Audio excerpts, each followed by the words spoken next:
As we leave the lovely old wall paintings, and we go out here.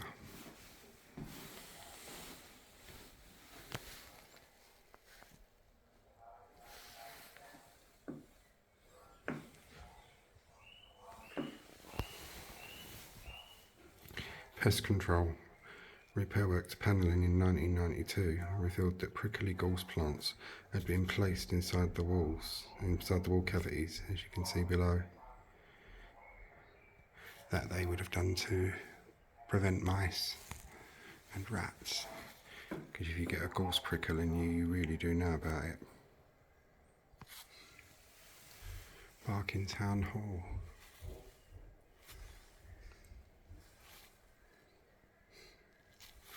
Was trying to rival East Ham Town Hall, you see.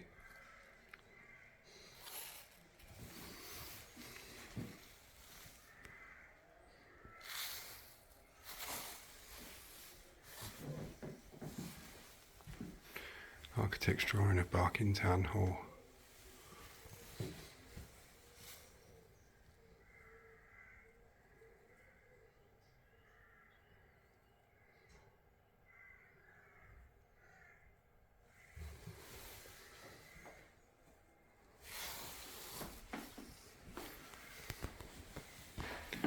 Celebrating the birth of the Borough.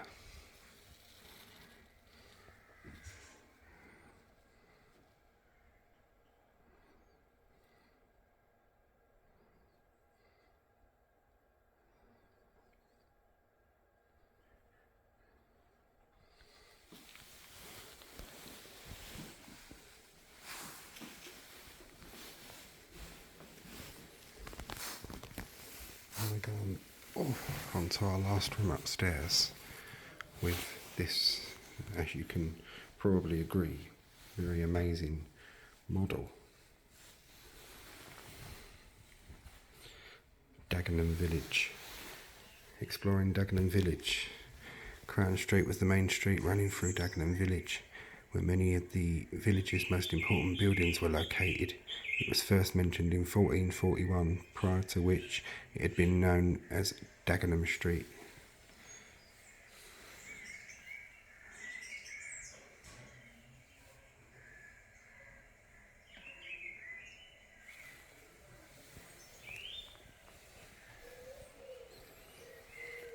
The almshouses, the church.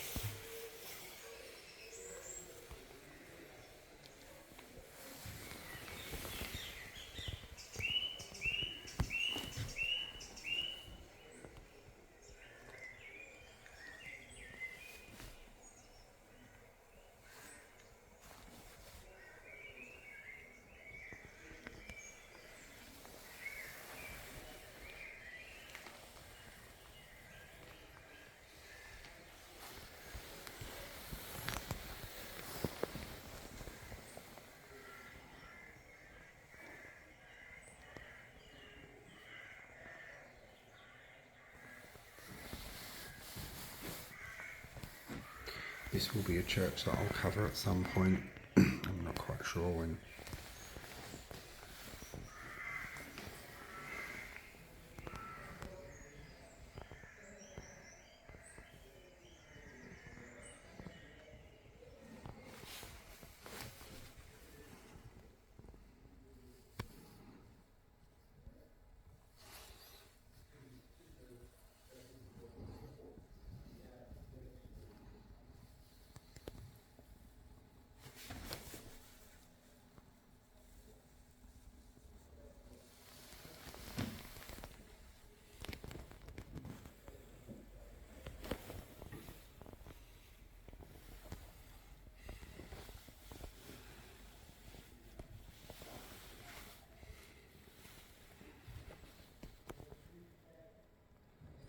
Very impressive that, isn't it?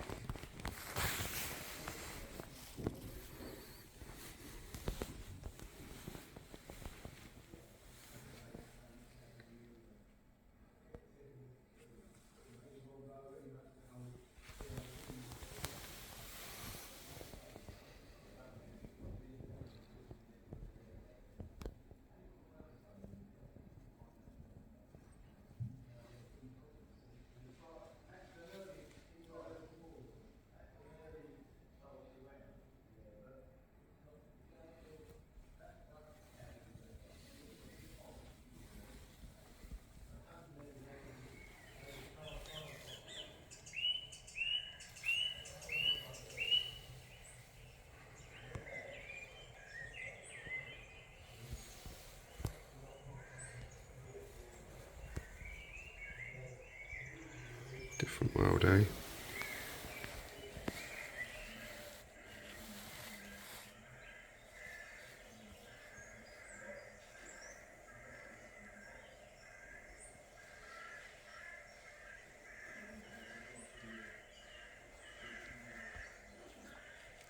I mean, Dagenham nowadays is such a built-up area.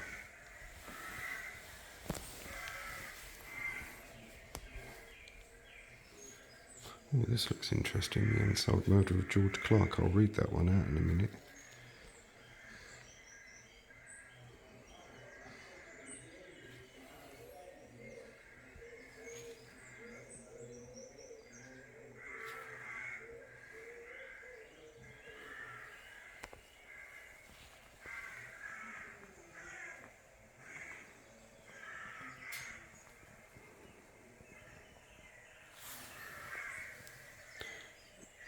The building of Ipswich closed Dagenham Villiage, 1960s.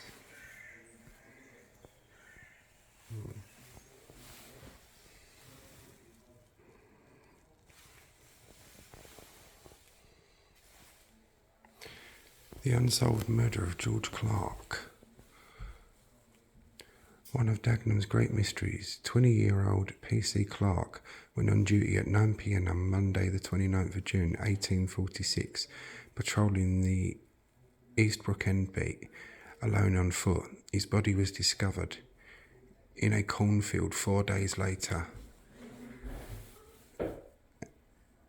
At first, this brutal murder was assumed to be a case of mistaken identity, as it had occurred at night. However, Clark's own police colleagues became prime suspects. It emerged that Sergeant William Parsons had persuaded his constables to lie under oath at the inquest, saying that he had worked the entire night, when in fact he had left work early. Rumour was rife that Clark was about to report Parsons for corruption. Others believed that Clark had been romantically involved with Parsons' wife. Parsons and 2 constables were charged with giving false evidence. Parsons was cleared, but the constables were sentenced to 7 years transportation. Blimey. A public outcry about their behaviour led to calls for the break-up of the Metropolitan Police.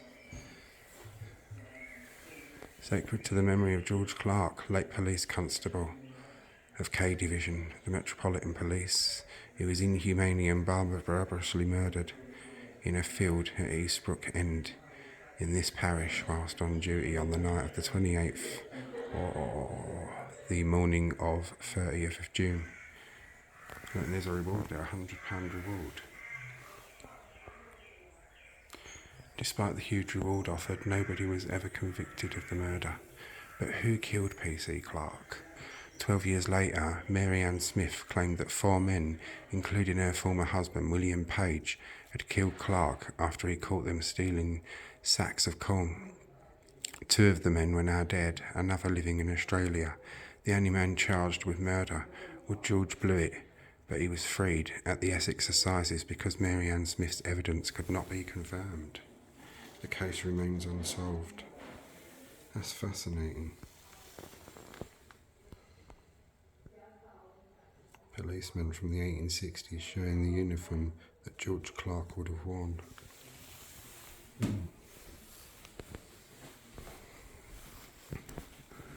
Most interesting. The people of Dagenham.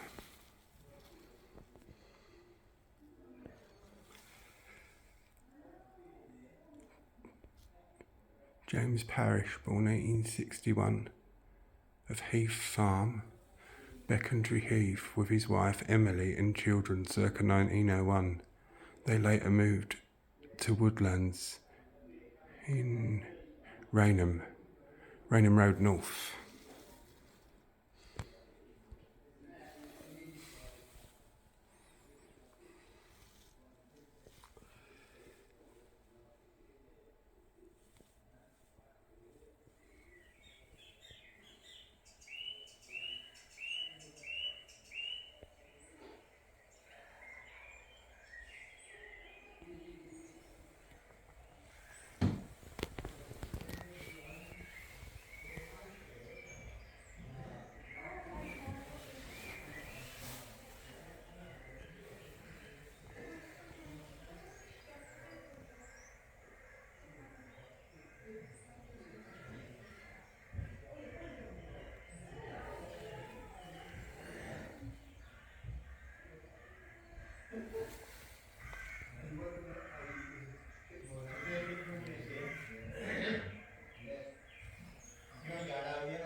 Sampler, the one at the top. Sampler made by Amelia Stafford in 1826, born circa 1810. Amelia was from a prominent Dagenham Village family. Her father James was a local builder and publican at the Rose and Crown Street.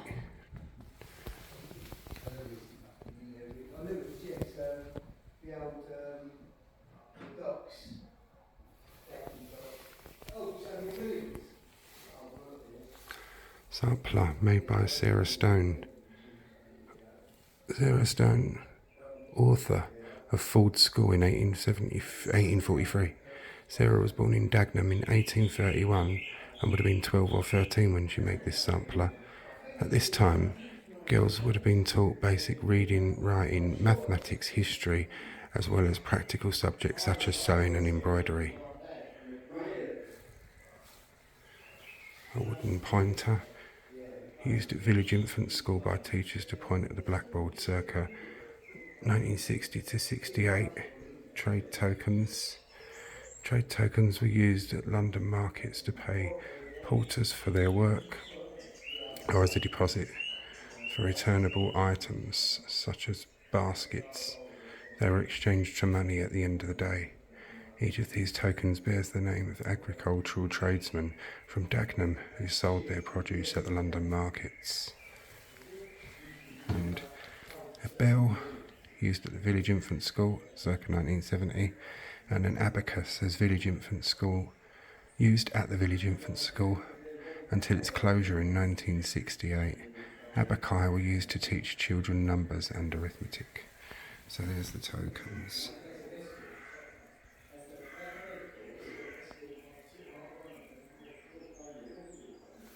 The bell, the pointer, and the abacus.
What a shame. Lost lots of little places like that, didn't we?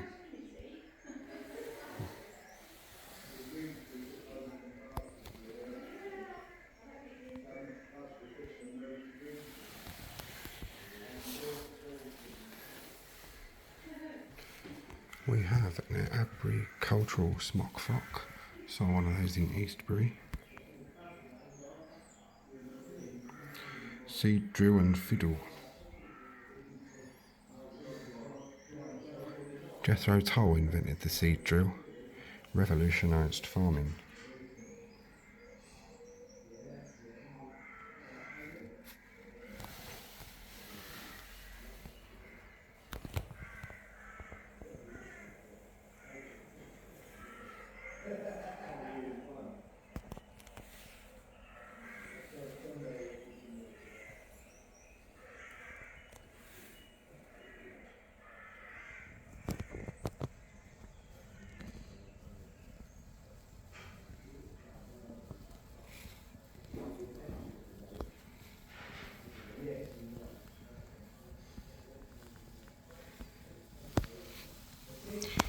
Bell, originally from Walbone House. The bell bears the date 1783 and would have been hung in the bell turret on the roof. Walbone House was first recorded in 1662 and was destroyed by an enemy bomb in 1941. Bells like these were often found in houses on farming estates. They were rung to signal the field workers at the start and end of the working day.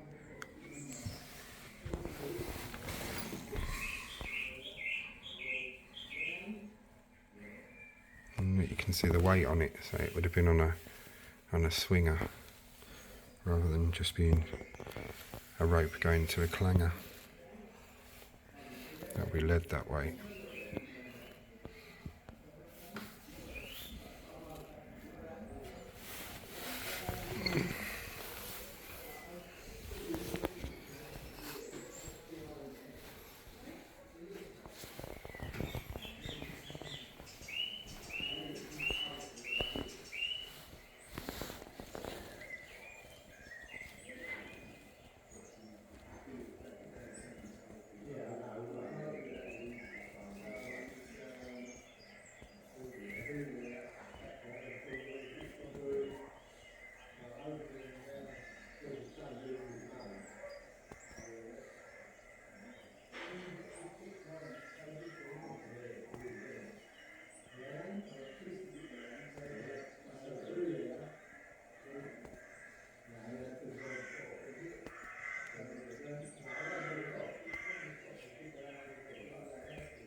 We had the pleasure of seeing the Christmas tree decorated while we were here as well, so it looks nice.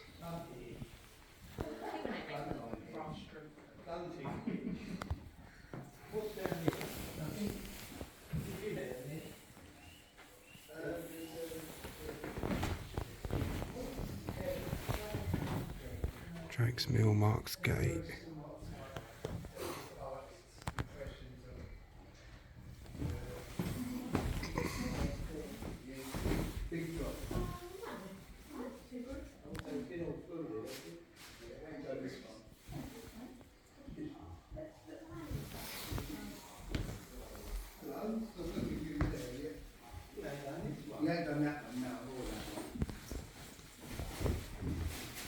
Sorry.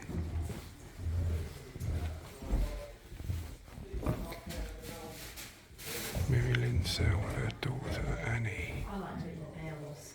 Do you?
I think the Lady Samathenia are all probably like this.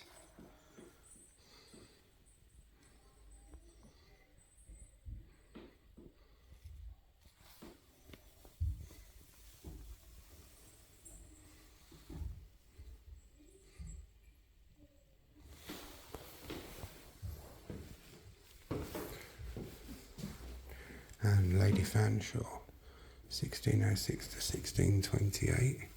At the age of 20, Anne married Sir Thomas Fanshawe. Within a year, she had died in childbirth. It is thought that she is shown here in her later stages of pregnancy.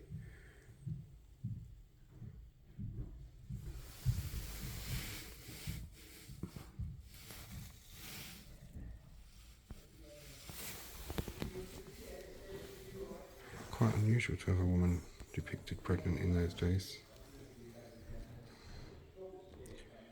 But thank goodness she was though, because had she not been, her face may have been lost to posterity.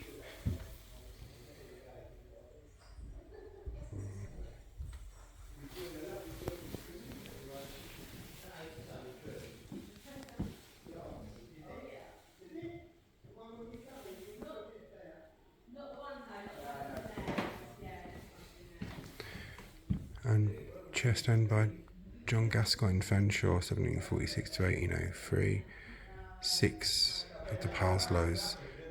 This chest would have been used to store valuable pieces of silver during its transit between his various residences.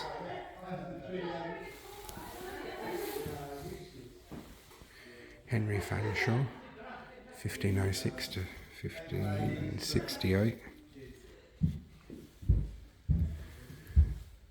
Henry is shown here in the official dress of the Queen's Remembrancer, a position similar to a tax collector today.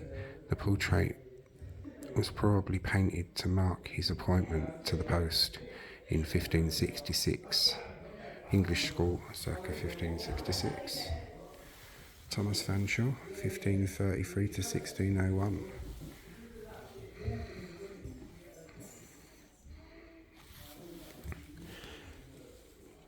Thomas was the heir to his uncle Henry and inherited his position as the Queen's Remembrancer in 1568.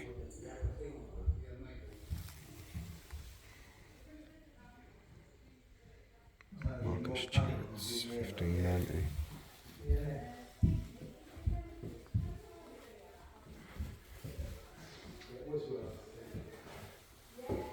William Fanshawe, 1583 to 1634. In 1619, William purchased the estate and manor house of Parslows in Dagenham, which remained in the family for 300 years. Cornelius Johnson attributed 1620 to 1634. Basil Fanshawe, 1857 to 1954. Basil was the 9th Fanshawe of Parslows. He retired to Devon in 1890 and is shown here in his uniform of the Royal North Devon Hussars. John William Schofield, 1906.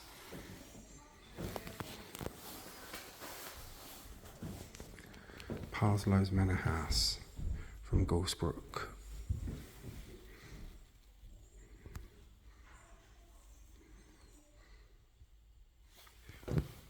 Parslows Manor House from Gorsbrook. Parslows Manor House was the main seat of the Fanshawe family in Dagenham. The prominence of the cows in the foreground suggests that this painting was commissioned by Colonel William Hope, Victoria Cross, 1834 to 1909, who rented Parslows from 1867 with the idea of keeping a herd of shorthorn cattle. Unknown artist after 1867.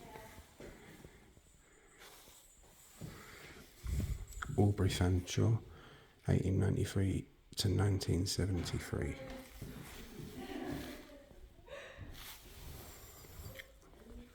Aubrey served in the Royal Navy during World War I and won the Royal Humane Society's Medal and the Belgian Croix de Coeur for saving lives at sea. He donated the Fanshawe collection to the museum in 1963, painted by Fraser, circa 1912.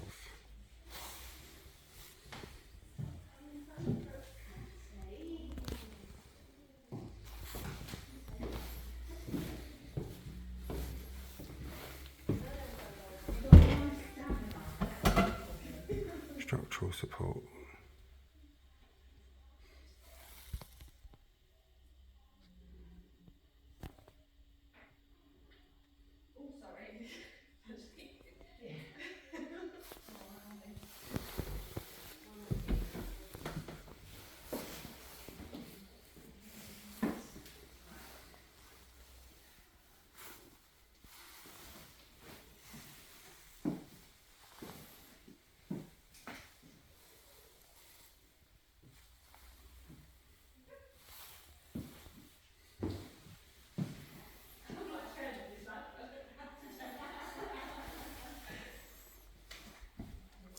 Menswear in portraiture.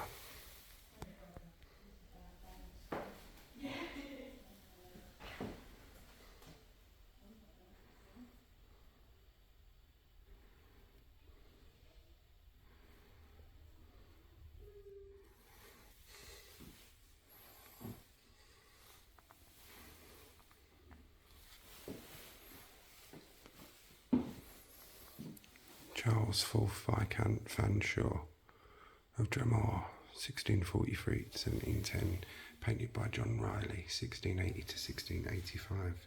Pause to read the descriptions.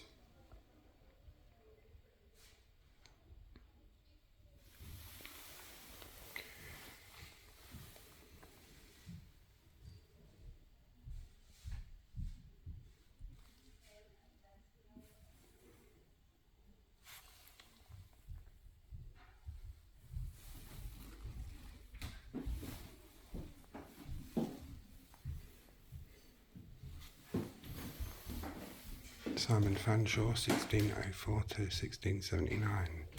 Circle of William Dobson, 1645.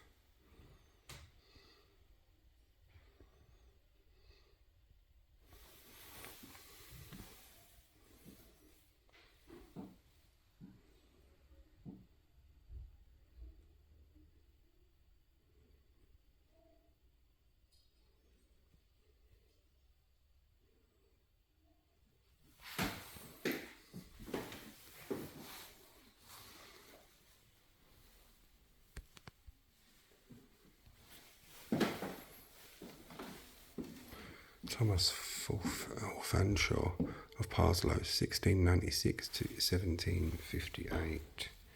Painted by Jonathan Richardson, 1720.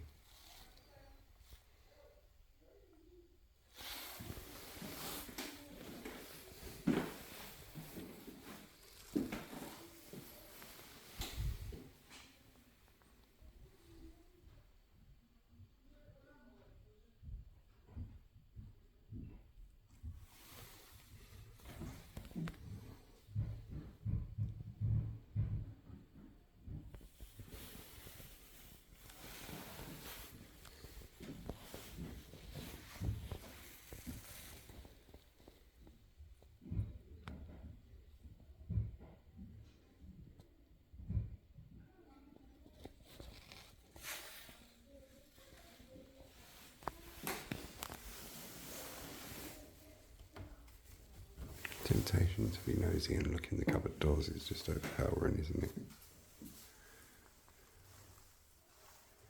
You can see some of the older parts of the house.